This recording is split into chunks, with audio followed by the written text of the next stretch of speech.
욥기 1장 1절에서 5절까지 우리 한 목소리로 다 같이 읽겠습니다. 우스 땅에 욥이라 이름하는 사람이 있었는데 그 사람은 순전하고 정직하여 하나님을 경외하며 악에서 떠난 자더라.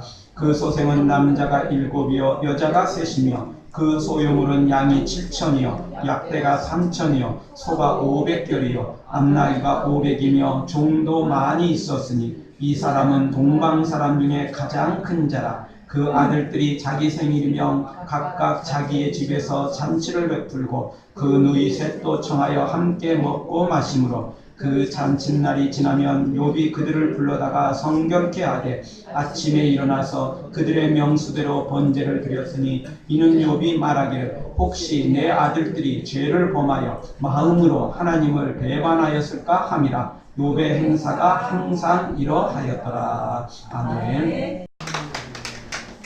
욥하면 고난의 대명사로 인식됩니다. 그러나 좀 더 정확히 말하면 욥은 하나님에게 칭찬받은 사람, 하나님께서 사탄에게 얼마나 자랑하시는지 그 욥을 그렇게 자랑하시는 장면이 성경에 나오는 걸 보면 욥은 고난의 대명사이기도 하지만 어떻게 보면 하나님께서 자랑하는 자랑의 대명사입니다. 칭찬의 대명사, 그런 믿음을 소유한 사람이라고 할 수 있습니다. 우리도 이 욥을 보면서 욥처럼 칭찬받고 욥처럼 하나님의 자랑거리가 된다면 얼마나 좋을까, 이런 생각을 우리가 하게 됩니다. 기왕 믿음을 가진 바에야 욥과 같이 이렇게 하나님께 인정받는 사람, 칭찬받는 사람, 자랑거리가 되어야 되지 않겠습니까? 네. 한 번은 어떤 사람이 나폴레옹에게 와가지고 그렇게 말을 했답니다. 아, 정말 너무너무 반갑습니다. 나도 당신과 같은 똑같은 나폴레옹이라는 이름을 가진 사람입니다. 너무너무 반갑습니다. 이러면서 막 아는 체를 하는데 뭐 대단하더라는 겁니다. 그런데 나폴레옹은 그 사람에 대해서 조금 들은 게 있었습니다. 그 사람이 성미가 좀 괴팍해서 나쁜 평판을 갖고 있다는 사실, 그런 좋지 않은 소문이 퍼져가고 있다는 사실을 들었습니다. 그래서 그 문난 사람에게 그렇게 말을 했답니다. 너의 이름을 바꾸든지 아니면 너의 이름에 합당하게 살아라. 이렇게 경고를 주었다는 겁니다. 우리는 모두 다 하나님의 자녀된 놀라운 특권을, 권세를 가진 사람입니다. 그래서 요한복음 1장 12절 영접하는 자, 곧 그 이름을 믿는 자들에게는 하나님의 자녀가 되는 권세를 주셨으니, 우리에게 하나님의 자녀가 되는 권세를 주셨다는 것입니다. 그러면 오늘 우리가 이 하나님의 자녀의 권세답게, 하나님의 자녀답게, 그 이름답게 살고 있느냐는 것입니다. 과연 우리가 하나님의 자녀답게 합당하게 살고 있느냐, 우리가 심각하게 우리 자신을 다시 한번 진단해야 됩니다. 그래서 예수님께서도 마태복음 7장 21절에서 나더러 주여 주여 하는 자가 천국에 들어갈 것이 아니다 라고 경고를 해주셨습니다. 누가 들어갑니까? 아버지의 뜻대로 행하는 자, 헌신하는 자, 충성하는 자, 이런 사람들이 천국에 들어간다는 것입니다. 우리가 하나님의 자녀의 그 이름에 합당한 삶을 살고 있는지, 예수님의 제자답게 살고 있는지, 예수님의 거룩한 순결한 신부답게 살고 있는지 점검해야 된다는 것입니다. 교회까지 나와놓고 천국이 있다는 사실까지 알아놓고도 천국에 가지 못한다면 너무 억울한 일 아니겠습니까? 모르면 몰라도 세상 사람들은 천국에 대해서, 예수님에 대해서 잘 모른다고 치지만 우리는 들어서 알고 있는데도 불구하고 눈앞에 주어진 것도 제대로 못 취한다면 너무너무 안타까운 일이며 너무너무 어리석은 일 아니겠습니까? 우리 기왕 교회에 출석했으니까, 기왕 천국을 눈앞에 두고 있으니까, 기왕 우리가 이미 믿음 생활을 시작했으니까, 기왕이면 우리도 욥처럼 칭찬받는 자, 하나님께서 우리를 자랑하지 못해서 정말 막 어떻게 할 줄 모를 만큼, 입술이 근질근질할 만큼 그렇게 사탄에게 자랑할 수 있는 자랑거리가 되는 우리 성도들 되며 자랑거리가 되는 우리 예수사랑교회가 되어지길 주의 이름으로 축원합니다. 아멘. 어떻게 하면 우리도 이런 욥처럼 하나님 앞에 자랑거리가 될 수 있을까요? 어떻게 하면 하나님이 이렇게 칭찬하실까요? 우리가 몇 가지를 살펴보겠습니다. 첫 번째 주신 말씀은 마음을 지킬 때 욥처럼 하나님께 자랑거리가 될 수 있다는 것입니다. 우리의 마음을 지킬 줄 알아야 됩니다. 우리의 마음을 지키지 못하면 절대 자랑거리가 되지 못하고 칭찬거리가 되지 못하는 것입니다. 마음을 지키는 것 참 어려운 일입니다. 그래서 성경도 우리에게 이렇게 말합니다. 잠언 4장 20절 무릇 지킬 만한 것보다 너희 마음을 지키라. 너의 마음을 지키라. 생명의 근원이 이에서 남이니라. 우리 마음을 지키라고 우리에게 강력하게 말씀해주고 있습니다. 우리 마음을 지켜야 됩니다. 마음을 지키지 않으면 우리는 절대 천국을 갈 수도 없고 그 마음을 제대로 지키지 못하면 칭찬받기 될 수도 없고 자랑거리가 될 수도 없다라는 것입니다. 어떤 일이 있어도 우리는 마음을 지켜야 됩니다. 사탄이 우리의 마음을 뺏어가려고 하기 때문에 그렇습니다. 우리 스스로 세상에 죄악에 우리의 마음을 뺏기기 때문에 그렇습니다. 돈이나 출세, 명예 이런 것들의 쾌락에 우리의 마음을 빼앗기기 때문에 그렇습니다. 이 마음이 뭘까요? 마음을 지켜야 하는데 도대체 이 마음이 뭐냐는 겁니다. 사실 보이질 않습니다. 마음이라는 게. 그래서 더 지키기가 어렵습니다. 그런데 동양 사람과 서양 사람들이 마음의 진단이 좀 틀립니다. 서양 사람들은 마음이 어디 있느냐고 물어보면 대부분이 여기 있다고 생각합니다. 머리에 있다고 생각해요. 즉 생각, 이성에 있다고 생각합니다. 뜻에 있다고 생각합니다. 그런데 우리 동양 사람들한테 마음이 어디냐고 물어보면 여기를 가리킵니다. 정에 있다는 거죠. 정에 마음이 있다고 생각합니다. 그래서 달라요. 예, 서양 사람들한테 물어보면 여기 생각하는 것에 마음이 있다고 생각하고 우리 동양 사람들은 주로 여기에 가슴에 마음이 있다고 생각합니다. 달라요. 도대체 마음이 어디 있는지조차도 우리가 모르고 있어요. 사람들마다 다 다르다는 거죠. 저한테 물어보면 저는 둘 다 있다고 생각합니다. 우리 마음은 생각에도 있고 바로 이 정에도 있는 거죠. 마음은 그렇게 다 있어요. 도저히 이걸 마음이 어느 한 개라고 딱 어느 한 가지라고 정하기가 참 어렵습니다. 그래서 더 마음을 지키기가 어렵습니다. 돈처럼 그리고 무슨 보석처럼 그리고 무슨 물건처럼 딱 보이면 사람 사서 지키든지 총 들고 지키든지 어떻게든 지켜볼 텐데 마음이라는 게 어디 있는지를 잘 몰라요. 이게 생각에 있는 건지 이게 가슴에 있는 건지 도대체 어디 있는지 잘 몰라요. 그래서 더 지키기가 어려워요. 또 설사 이 둘 중에 어딘가 정확히 있든지 아니면 둘 다 있든지 있더라도 지키기가 어려워요. 왜? 총으로 지킨다고 지켜지는 게 아니거든요. 24시간 지켜있는다고 지켜지는 게 아니에요. 돈 주고 사람 사가지고 네가 내 대신 지켜줘? 이렇게 말한다고 지킬 문제가 아니라는 거예요. 첨단 장비를 동원한다고 지켜지는 게 아니라는 겁니다. 그래서 지키기가 어려운 겁니다. 그래서 지키기가 어려워요. 그래도 이 마음 지켜야 됩니다. 어려우니까 성경이 지키라고 그러지 쉬운 거면 성경이 말하지도 않아요. 당연하고 너무나 쉬운 일이고 너무나 형편없는 일이라면 성경이 말하지도 않아요. 너무 평범하고 너무 쉬운 걸 왜 말합니까? 성경은 상당히 어려운 것들을 말해주고 있어요. 성경은 우리가 잘 못 지키는 것들에 대해서 강조하고 있습니다. 물론 지나가면서 하는 이야기도 있습니다. 그러나 이미 말씀드렸던 것처럼 너희 마음을 지키라. 왜? 생명의 근원이 거기서 나기 때문이다. 구원이 거기서 나기 때문이다. 우리의 마음을 못 지키면 구원 못 받아요. 그리고 제대로 지켜야 완벽히 지켜야 하나님께 칭찬거리가 되고 자랑거리가 될 수 있다는 겁니다. 욥은 제대로 지켰어요. 어떻게 지켰습니까? 오늘 1절 말씀을 보십시오. 1절 말씀 중반절에 보십시오. 그 사람은 순전하고 정직했다는 거죠. 여기 순전하다는 말은 흠이 없다는 말입니다. 온전했다는 말이죠. 정직은 두말할 것 없이 거짓이 없는 정직한 상태죠. 욥은 흠이 없는 온전한 정직한 사람이었다는 것입니다. 하나님 앞에서 사람 앞에서 정직한 사람이었다는 것입니다. 그래서 그는 그 마음을 지켰습니다. 현대인들은 거짓말을 밥 먹듯 합니다. 일반 사람들은 두말할 것도 없이 정부도 거짓말을 얼마나 잘하는지. 대통령뿐만 아니라 정치인들 장관들 거짓말 밥 먹듯이 합니다. 밥 먹듯이 해. 정부가 이렇게 거짓말 해야 되니 정치인들이 이렇게 거짓말 해야 되니 고위 공무원들이 이렇게 거짓말 해야 되니 다른 사람이야 두말할 것도 없어요. 두말할 것도 없어요.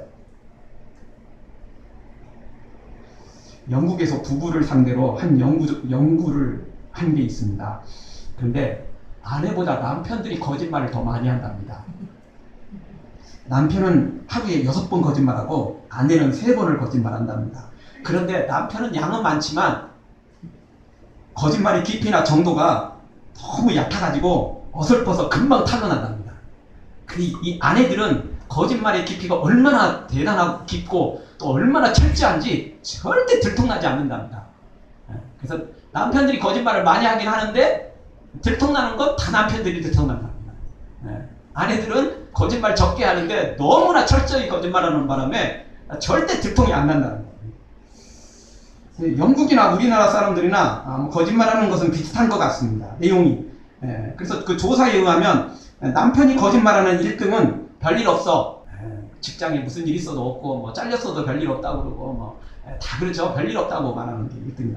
두 번째는 당신 아직도 날씬해. 그게 두 번째 거짓말. 물어보니까 대답했겠죠. 미리 했겠습니까? 세 번째 거짓말은 지금 집에 가는 길이야. 그거라고 합니다. 전화 와서 어디야? 그러면 지금 집에 가는 중이야. 세 번째 거짓말. 그러면 아내는 어떨까요? 아내의 세 번째 3등 거짓말은 세일할 때 산 거야. 그 거짓말입니다. 그 다음에 2위는 뭘까요? 이것도 같은 계통인데 어제까지 세일했던 물건인데 그리고 이 아내의 거짓말 1등 나 힘들어. 그게 1등이라는 겁니다. 어쨌든 이런 거짓말 많이 한다는 겁니다. 뭐 대단한 거짓말 아니죠. 그런데 이것도 거짓말 일종의 거짓말이에요. 이런 거 하다 보면요 결국 우리는 다른 큰 거짓말도 하게 돼 있는 거죠.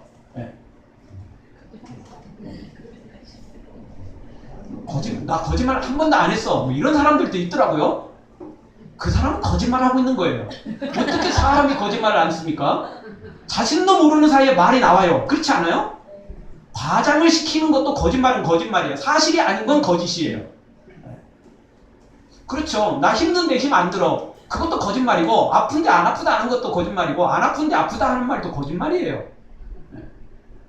세상에 거짓말이 얼마나 많은데요. 거짓말 안 하고 살았다는 것 자체가 이 새빨간 거짓말인 거죠. 여러분은 어떻습니까? 우리도 이 범주에서 벗어나기가 참 어렵습니다. 때로는 내가 편하라고 이런 말을 하고 때로는 우리 가정의 평화를 위해서 때로는 부부관계를 평화를 위해서 이런 말을 하죠. 때로는 인간관계 때문에 깨트리지 않기 위해서 우리가 합니다. 그래도 거짓말은 거짓말이에요. 그래서 사람들이 하얀 거짓말이라는 말을 만들어내는 건데 그래도 그게 사실 반드시 좋은 말은 아닙니다. 그렇다고 꼭 옳은 말만 한다고 또 좋은 건 아닙니다. 옳은 말 했다가는 다 관계 다 망가집니다. 그래서 우리 마음을 지키는 게 어렵다는 거예요. 진짜만 이야기하면 사실만 이야기하면 인간관계가 다 깨져버릴 때가 많아요. 우리 진짜 이쁘지? 아니 하나도 안 예뻐. 이랬다가는 그 사람하고 관계 다 깨지는 거예요. 그렇지 않아요? 이쁘다고 해줘야 돼요. 이쁘다고 해줘야 돼. 근데 마음을 지키는 건 뭐죠? 우리가 그렇게 말하다 보면 상대방의 눈치를 보게 되고 상대방의 말에 자꾸 장단을 맞춰주게 되면 우리도 모르는 사이에 쾌락에, 죄에, 그리고 나쁜 것에 같이 동조해버린다는 겁니다. 그런 때 마음을 지켜야 돼요. 그런 때 마음을 지키라는 겁니다. 그래서 마음을 지키기가 어렵다는 거예요. 그냥 나는 앞으로 무조건 있는 사실대로만 말을 해. 그렇게 사는 건 차라리 쉬워요. 차라리. 아직은 뭐 남들 이목 안 보고 뭐 그냥 뭐 무조건 뭐 믿는 대로만 하지 뭐. 이렇게 말한다고 작정하는 것도 쉬운 건 아니지만 그래도 그건 쉬워요. 진짜 어려운 건 관계를 깨트리지도 않으면서도 거짓말을 안 하는 거. 정직한 거. 이게 어려운 거죠. 우리는 선한 거짓말, 하얀 거짓말을 한다고 하면서 좋은 말을, 상대방이 듣기 좋은 말을 해주긴 해주는데 우리는 모르는 사이에 그렇게 몇 번 하다 보면 우리는 새카만 거짓말도, 새빨간 거짓말도 하게 되더라고요. 그래서 마음을 지키기 어렵다는 것입니다. 우리는 선한 말, 상대방한테 위로를 주는 말, 상대방에게 생명을 주는 말, 상대방에게 용기를 주는 말을 하면서도 절대 우리가 그것 때문에 우리의 마음이 흔들리거나 그것 때문에 우리의 마음이 새빨간 거짓말 쪽으로 다가가는 일이 없이 우리가 욥처럼 정직하고 순결해서 우리 하나님 앞에 우리 마음을 지켜가는 우리 모두가 되어지기를 주의 이름으로 축원합니다. 아멘. 문제는 우리 마음을 완벽하게 지켜도 우리는 이미 이렇게 타락해 있다는 거예요. 우리 양심이 이미 많이 타락해졌고 우리 양심이 많이 더러워졌다는 것입니다. 그래서 있는 것도 지키기 어렵지만 그거 고스란히 지켜도 하나님 앞에 완전하지는 못해요. 100점짜리 순전한 신앙을 지키지 못한다는 겁니다. 그래서 오늘 우리는 다시 성경으로 돌아가야 됩니다. 다시 하나님의 마음으로 돌아가야만 되는 것입니다. 그래서 디모데전서 1장 19절 보면 믿음과 착한 양심을 가지라. 어떤 이들이 이 양심을 버렸고 믿음에 관하여는 파선하였느니라. 착한 양심을 지키라는 거예요. 성경은 그렇게 말합니다. 또 베드로전서 3장 16절에도 이렇게 말합니다. 선한 양심을 가지라. 이는 그리스도 안에 있는 너희의 선행을 욕하는 자들로 그 비방하는 일에 부끄러움을 당하게 하려 함이라. 우리가 선한 양심을 지킬 때 사람들이 우리를 칭찬하고 하나님의 이름이 높여진다는 것입니다. 그런데 우리가 이 선한 양심을 지키지 못하면 우리가 부끄러움을 당하게 되어 있습니다. 우리가 욕을 얻어먹게 되어 있어요. 지금 우리 한국교회가 수많은 목회자들이, 중직자들이, 교회들이 바로 이 믿음과 선한 양심을 지금 저버리고 있습니다. 큰 위기에 빠져 있는 것입니다. 우리가 이 선한 양심을 지킬 때 욥처럼 순전하고 욥처럼 이렇게 정직할 때 하나님 앞에 칭찬받을 수 있고 또 사람들한테도 하나님의 영광이 드러나도록 만들 수 있다는 것입니다. 너무 쉽게 우리가 지금 이것을 버리고 있습니다. 너무 쉽게 교회를 위한다는 이름으로, 하나님을 위한다는 이름으로, 그런 명분으로 우리가 너무너무 쉽게 이 선한 양심들을 버리고 있다는 것입니다. 절대 안 됩니다. 절대 이룰 수 없습니다. 사랑하는 성도 여러분, 욥처럼 흠이 없이 정직한 마음과 이 선한 양심을 끝까지 지켜서 하나님께 영광 돌리고 또 우리를 통해서 하나님의 이름이 높여지는 귀한 역사와 은혜가 있기를, 그런 기적들이 있기를 주의 이름으로 축원합니다. 아멘. 두 번째로 어떻게 하면 우리가 욥처럼 이 자랑거리가 될 수 있습니까? 하나님을 경외해야 된다는 것입니다. 하나님을 경외할 때에 하나님이 우리를 칭찬하시고 하나님의 자랑거리가 될 수 있습니다. 마음을 지켜야만 되는 건데 이게 마음을 지키는 게 아까 너무 어렵다고 그랬어요. 성을 지키는 것보다 더 어려워요. 국가를 지키는 것보다 더 어려운 게 마음 지키는 것입니다. 권력이나 보석을 지키는 것보다 더 어려운 것입니다. 그래서 어렵죠? 지킨다는 게 어렵습니다. 따라서 우리 스스로 이걸 지키려고 해서는 안 되고 영적인 거, 보이지 않는 거기 때문에 지켜지는 게 아니에요. 자만수만 한다고 지킨다고 지켜지는 게 아니라는 겁니다. 뭐 서울은 눈 뜨고도 뭐 코를 베고 한다는데, 우리 눈 뜨고 있어도 마음 지키려고 노력해도 사탄은 우리의 마음을 뺏어간다는 겁니다. 세상이 우리의 마음을 뺏어간다는 것입니다. 그래서 잘 지켜야 되는데 우리 스스로는 이게 지키기가 어렵습니다. 그래서 하나님의 말씀이 나를 지키도록 만들어야 돼요. 아멘. 은혜의 말씀이 내 영혼을, 내 마음을 지키도록 만들어야 됩니다. 아멘. 그러려면 나를 은혜의 말씀께 맡겨야 됩니다. 아멘. 우리 예수님께 맡겨야 됩니다. 아멘. 우리 하나님께 맡겨드려야만 된다는 것입니다. 아멘. 주님이 대신 맡아주면 된다는 거죠. 아멘. 우리가 은행에 많은 돈들을 저축을 해놓고 있습니다. 물론 뭐 적은 사람은 적고 많이 있는 사람은 많이 하겠죠. 집안에 그냥 무조건 쌓아놓는 사람 많지 않습니다. 그러다가 도둑 맞을 수도 있고 문제가 생길 수도 있죠. 그러나 뭐 비자금 같은 경우는 뭐 밭에다 숨겨놓고 그냥 별곳에 다 숨겨놓습니다. 은행에 저축했다가는 그 돈의 출처가 잘못하면 걸리게 돼 있으니까 그렇게 많이 숨겨놓죠. 근데 진짜 안전한 곳은 그런 곳이 아닙니다. 언제 누가 밭 들쳐내가지고 포크레인으로 들통날지 모르고 언제 어떻게 될지 몰라요. 제일 안전한 곳은 은행이죠. 그래도 은행이 아직까지는 제일 안전하지 않습니까? 우리의 마음을, 우리의 영혼을 지키는 것은 우리 하나님께 맡겨드리면 하나님이 책임져 주십니다. 아멘. 다른 곳에 맡겼다가는 큰일 나요. 나 스스로 그걸 갖고 다니다가는 큰일 날 수 있어요. 도둑 맞을 수 있다는 겁니다. 그런데 하나님께 맡기면 하나님이 완벽하게 지켜주신다는 것입니다. 아멘. 그래서 우리 마음을 하나님께 드려야 돼요. 맡겨야 돼요. 그러면 하나님이 지켜주시는 것입니다. 그런데 이 구체적으로 이 하나님께 맡긴다는 게 뭐냐? 하나님을 경외할 때 하나님께 맡겨놓을 수 있는 겁니다.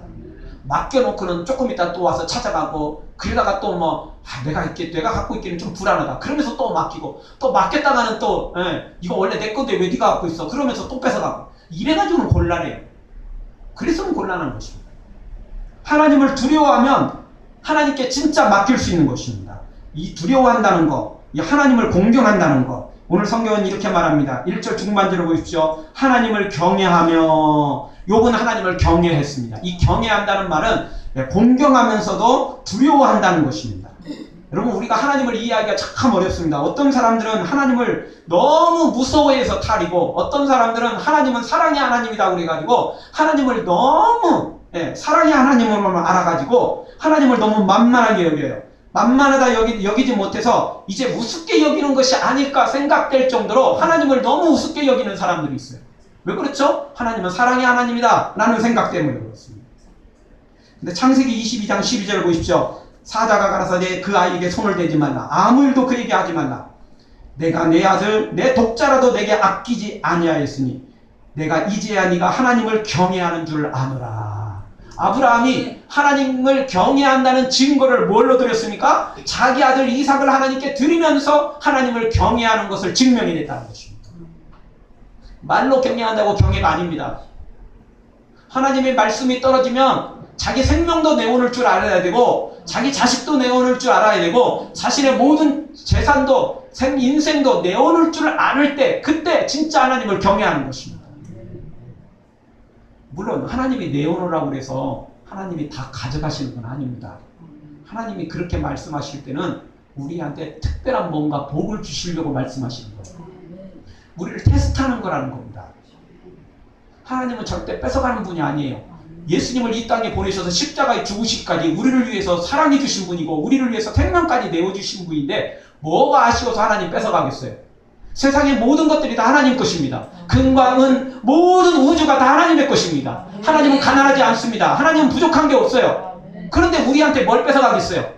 우리한테 가져가봤자 그거 아무것도 아니에요. 껌값도 안 돼요. 그런데 하나님이 뭐 때문에 우리한테 달라고 그러겠어요? 진짜 뺏어가겠다는 게 아니고 우리한테 특별한 선물을 주시려고 테스트하는 겁니다. 아멘. 여러분, 자녀 다 키워보실 때, 손주들 키워볼 때 수많은 과자도 사다 주고 음료수도 사다 주고 뭐 이것저것 다 사다 주면서 사다 주기만 하셨나요? 이따가만 한 번씩 하기도 하고 손도 내밀어 보고 딱 한 개만, 이거 엄마가 사다 주고 아빠가 사다 주고 할머니 할아버지가 사다 주는데도, 본인이 사다 줬는데도 하는 거예요. 없어서 달라고 하는 거예요? 돈이 없어서요? 아니에요. 돈 많아요. 네. 충분해요. 그런데 왜 그렇죠? 그 아이한테 진짜 그 아이가 할머니를 사랑하는지 엄마 아빠를 사랑하는지 한번 테스트 한번 해보는 거예요. 그리고 내가 사서 먹는 것보다 그 아이가 주는 게 훨씬 맛있거든요. 네. 그래서 달라는 거예요. 그래서 한번 달라고 하는 거예요. 그거 할 때 한번 주면, 손 내밀을 때 하나 주면요 더 큰 거 주게 돼요. 그 받아먹는 재미로 더 사다 주네요. 그렇지 않아요?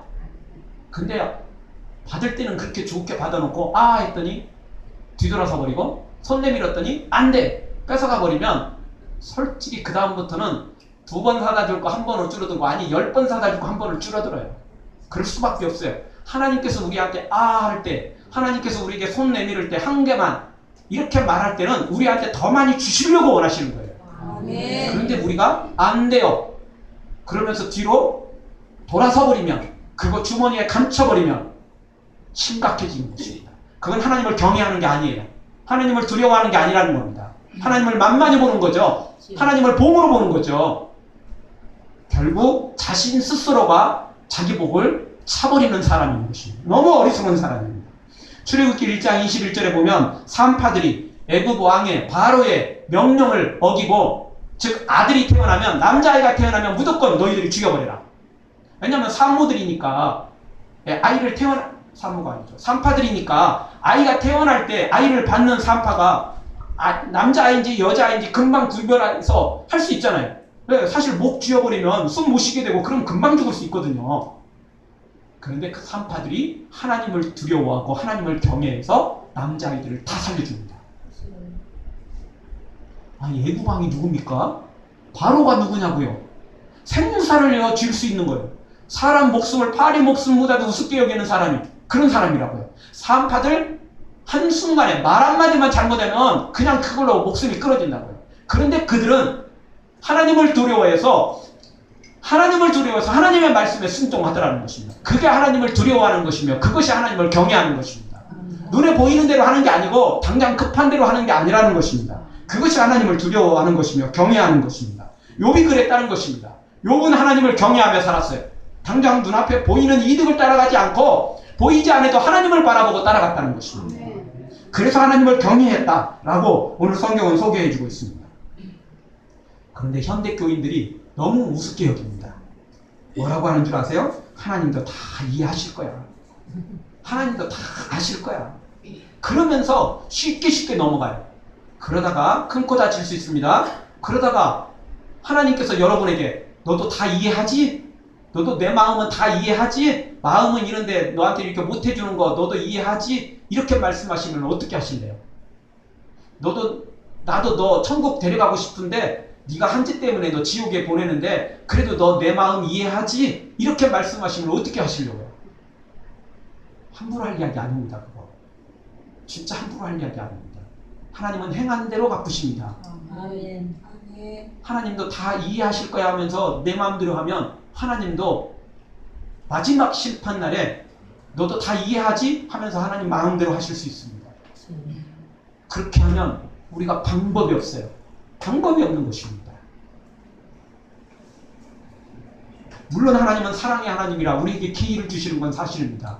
그러나 그걸 역이용하면 안 된다는 것입니다. 사랑하는 성도 여러분, 하나님은 사랑의 하나님이지만 두렵고 무서운 심판자이심을 기억하시고 욥처럼 아브라함처럼 산파들처럼 하나님을 경외하며 두려워하며 하나님을 섬기는 여러분 되어지길 주의 이름으로 축원합니다. 또 욥처럼 우리가 하나님의 자랑거리가 되려면 어떻게 해야 됩니까? 악에서 떠난 자가 되어야 됩니다. 1절 하반절 보십시오. 악에서 떠난 자들아, 악에서 떠난 사람 바로 욥이었습니다. 하나님을 두려워하면 악에서 떠나게 돼 있어요. 왜? 하나님은 심판하시는 하나님이니까. 적당히 봐줄 것이라고 생각해서는 안 됩니다. 그건 착각인 것입니다. 지은 죄는 철저히 우리가 회개해야 되고, 그리고 예수님의 보혈로 씻고 난 다음에는 철저하게 죄를 멀리해야 돼요. 악에서 떠나야 되는 것입니다. 자, 우리가 가늠하다 현장에 잡힌 여인에 대해서 너무나 잘 알고 있습니다. 수많은 사람들이 돌로 그 여인을 치고자 원했습니다.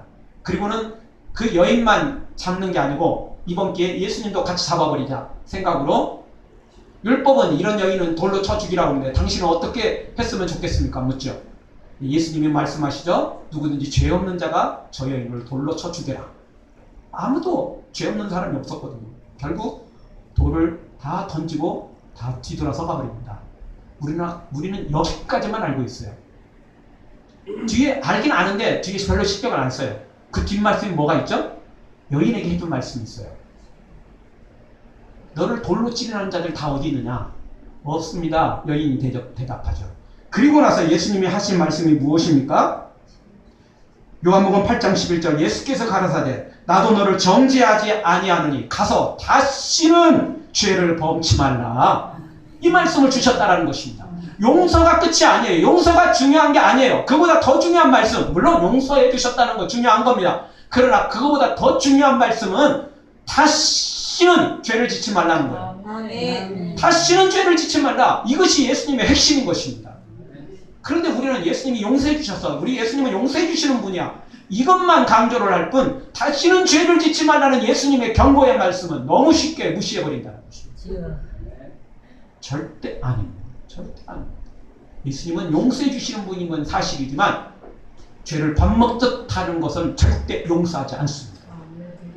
성령을 회방한 죄는, 예수님을 우습게 여긴 죄는 절대 용서받을 수 없는 것입니다. A.T. 피어슨이라는 사람이 한 번은 조지 뮬러를 만나서 질문을 던졌답니다. 당신의 풍요로운 삶과 위대한 성공의 비결은 무엇입니까? 라고 물었답니다. 이때 뮬러는 겸손한 태도로 이렇게 대답했답니다. 나는 나 자신 곧 조지 뮬러가 죽었기 때문입니다. 나 조지 뮬러가 죽었기 때문에 내가 이렇게 풍성한 삶을 살 수 있습니다. 내가 이렇게 풍요로운 삶을 살 수 있습니다. 그런 2만 번이 넘는 기도의 응답을 받은 사람이었습니다. 가난한 것 같지만 그런 가난하지 않는 삶을 살았습니다. 부족한 것 같지만 그런 풍요로운 삶을 살았던 거죠. 그 비결이 무엇입니까? 자기가 죽었기 때문에, 그리고 자기 안에 예수님이 사셨기 때문에 그 풍성한 삶을 살 수 있는 겁니다. 내가 죽을 때 죄악에서 떠나게 되는 것입니다. 내가 죽을 때 죄악에서 떠나게 되고 그때 우리 주님이 내 마음에 오셔서 대신 사는 역사가 일어나는 것입니다. 로마서 6장 11절 이와 같이 너희도 너희 자신을 죄에 대해서는 죽은 자요 그리스도 예수 안에서 하나님에 대하여는 산 자로 여길지어다. 죄에 대해서 죽은 자가 돼야 돼요. 죄에 대해서는 반응을 하지 말아야 돼요. 죄에 대해서는 완전히 죽은 자가 되어야 된다는 것입니다. 그럴 때 우리가 죄에서 떠나는 것입니다. 바울도 나는 날마다 죽노라 고백했습니다. 우리 자신을 쳐서 죽여야 돼요. 우리 자신을 쳐서 복종시켜야 되는 것입니다. 아멘. 그럴 때 살 수 있는 겁니다. 그럴 때 풍성한 삶을 살게 되는 것입니다. 욥처럼 죄에 대해서 죽고 악에서 완전히 떠날 때 욥과 같은 신앙을 갖게 되고 자랑거리가 되고 칭찬거리가 될 수 있는 것입니다. 마음만 죽어서는 안 되고 마음으로만 죽어서는 안 되고 실제 우리가 순교자의 삶을 살아야 됩니다. 내 생명을 주님께 드려야 된다는 것입니다. 그래서 나의 사는 목적이 오직 예수 그리스도라는 사실, 오직 하나님의 나라라는 사실, 오직 의라는 사실을 우리가 그렇게 명심하고 살아야 된다는 것입니다. 내 생명을 주님 앞에 드릴 때 주님이 내 생명을 책임져 주시고 내 마음을 책임져 주시고 내 인생을 책임져 주시더라는 것입니다. 아멘. 그런데 우리는 너무 우리 목숨을 너무 많이 지키려고 하고 있어요. 우리가 가진 재산을, 우리가 가진 모든 좋은 것들을 너무나 나 스스로 지키려고 하고 있어요. 그러다 보니까 다 놓쳐요. 그러다 보니까 사탄에게 빼앗겨버리는 것입니다. 그런 삶은 우리가 실패하는 삶을 살 수밖에 없습니다. 내 안에 사느니 예수 그리스도니 나의 죽음도 유익함이라.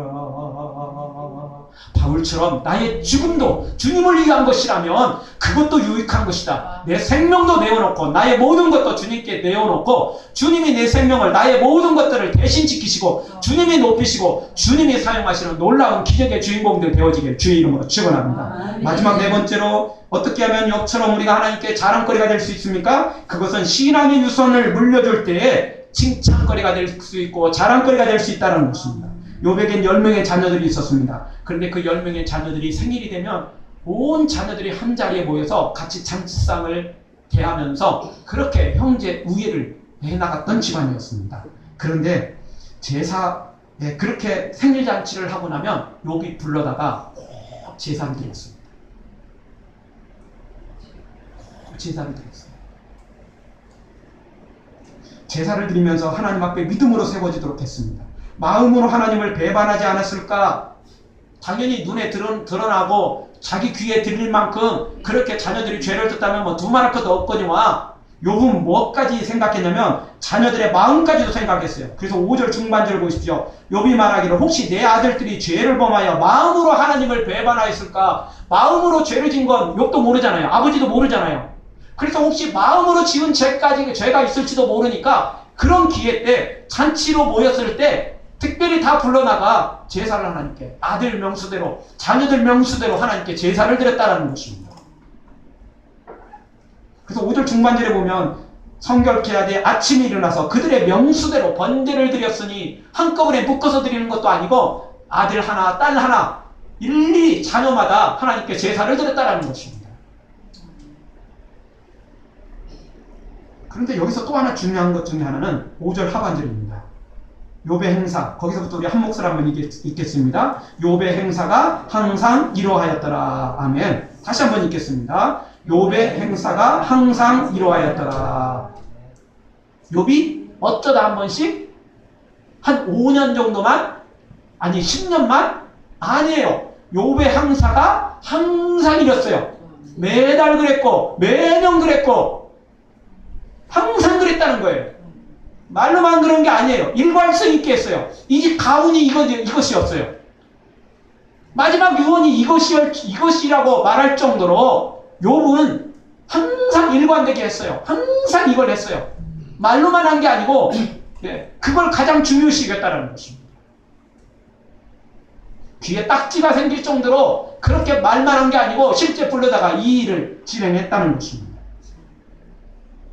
욥의 자녀들이 전부 결혼하여 다 흩어졌죠. 그럼에도 불구하고 이 일을 멈추지 않았다는 것입니다. 그리고 오늘 성경에서 정말 중요한 것 중에 또 하나는 욥이 평범한 사람이거나 보통 사람으로서 이 일을 한 게 아니고 가장 부유한 자여 동방에서 가장 큰 자였음에도 불구하고 이렇게 했다라는 것입니다. 3절 하반절 보십시오. 이 사람은 동방 사람 중에 가장 큰 자라. 가장 부유한 자였고 가장 유력한 자였고 가장 믿음도 큰 자였습니다. 그럼에도 불구하고 이 사람은 이렇게 살았다는 것입니다. 사람들이 조금 부유해지면요, 사람들이 조금 넉넉해지면요, 사람들이 주의가 올라가면요, 교만해집니다. 초심을 잃습니다. 첫사랑을 잃어버립니다. 그러나 욥은 변함이 없었다는 것입니다. 초심을 잃지 않았습니다. 첫사랑을 잃지 않았다는 것입니다. 동방에서 가장 큰 자가 돼도 그는 끊임없이 이렇게 믿음으로 살았다는 것입니다. 그래서 그가 정말 하나님께 자랑받은, 하나님께 자랑거리가 됐고 칭찬받는 사람이 되었던 것입니다. 아멘. 사랑하는 성도 여러분, 욥처럼 살아가는 것, 작전을 세워야 됩니다. 계획해야 됩니다. 우리도 욥과 같이 살아야 됩니다. 그래서 하나님께 자랑거리가 되고 칭찬거리가 되어야 되지 않겠습니까? 오늘 또 욥처럼 살아가기, 작전을 세우고 바로 마음을 지키고 하나님을 두려움으로 섬기고 죄악에서 떠난 자, 그리고 무엇보다도 나의 가장 큰 유산으로 신앙을 물려주는, 입으로만이 아니라 말로만이 아니라 나의 삶으로 그렇게 살아가는 여러분들 되어서 욥처럼 하나님께 칭찬받고 자랑거리가 되는 하나님의 사람으로, 그래서 동방에서 가장 큰 자, 이 강서구에서, 이 서울에서 가장 큰 자로 세워지는 여러분 되어지기를, 그런 칭찬받기를 주의 이름으로 축원합니다. 아멘. 기도하겠습니다. 우리 통성으로 한번 기도할 때